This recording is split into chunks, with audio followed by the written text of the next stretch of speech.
औज़ुबिल्लाहि मिनश्शैतानिर्रजीम बिस्मिल्लाहिर्रहमानिर्रहीम। प्यारे बच्चों, अस्सलाम वालेकुम रहमतुल्लाहि वबरकातुहू। मैं आपका उस्ताद इम्तियाज़ अहमद कुरैशी, टीचर यूपीएस पुटवारी। आज तारीख है 25 मई 2021। मज़मून उर्दू, सबक का नाम है मिट्टी का तेल। इसके 2 पैराग्राफ हमने पढ़े हैं, आज इसका तीसरा पैराग्राफ पढ़ेंगे हम। बच्चों, आप अपनी किताब खोलिएगा, पेज नंबर 37। मैं यहाँ से पढ़ूंगा, आप किताब की तरफ ध्यान से देखना।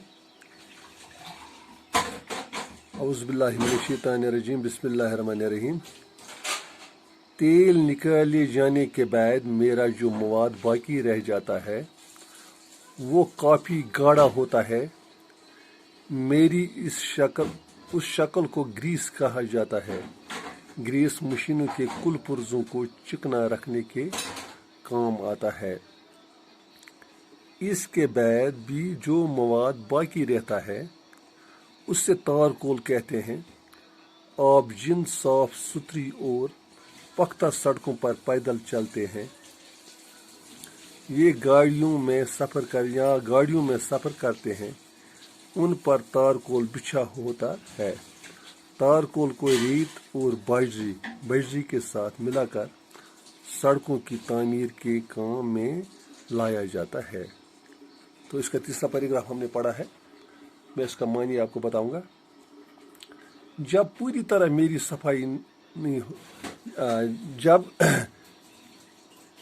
तेल निकाले जाने के बाद मेरा जो मवाद बाकी रह जाता है, जब मुझे मशीनों में साफ किया जाता है, मुझसे तेल निकाला जाता है। ये मिट्टी का तेल अपनी कहानी बताता है। तो उसके बाद जो मवाद बाकी रह जाता है, वो काफ़ी गाढ़ा होता है। तो वो क्या होता है, वो बहुत गाढ़ा होता है। गाढ़ा का मतलब बहुत ही मोटा होता है, मतलब वो बहुत ही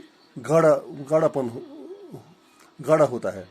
मेरी उस शक्ल को ग्रीस कहा जाता है। आप लोग बच्चों, आपने ये वो ग्रीस देखी होगी, उसको ग्रीस कहा जाता है। वो ग्रीस मशीनों के कुल पुर्जों को चिकना रखने के काम आता है। और ये ग्रीस किस काम आता है? जो मशीनों के पुर्जे होते हैं उनको चिकना रखने के लिए, उनको जंग आलूदा होने से बचने के लिए उस ग्रीस को इस्तेमाल किया जाता है। उसके बाद भी जो मवाद बाकी रहता है उसे तारकोल कहते हैं। और जो मवाद उसके बाद जो ग्रीस के बाद जो मवाद उसमें रहता है उसको तारकोल कहते हैं।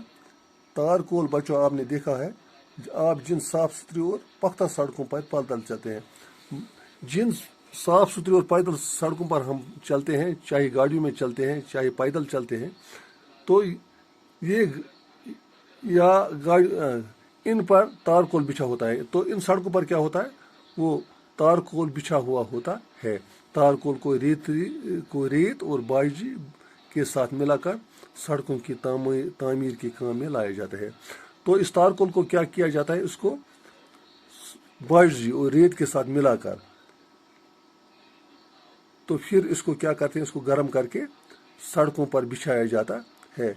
तो जिस तरह तो ये तारकोल है, इससे हम अपनी सड़कों को बनाने में इस्तेमाल करते हैं। इस तरह हमने इसका आज तीसरा पैराग्राफ पढ़ा। कल हम इससे आगे पढ़ेंगे। बच्चों, आप घर में इस सबक को याद करना। शुक्रिया। अस्सलाम वालेकुम रहमतुल्लाहि व बरकातहू।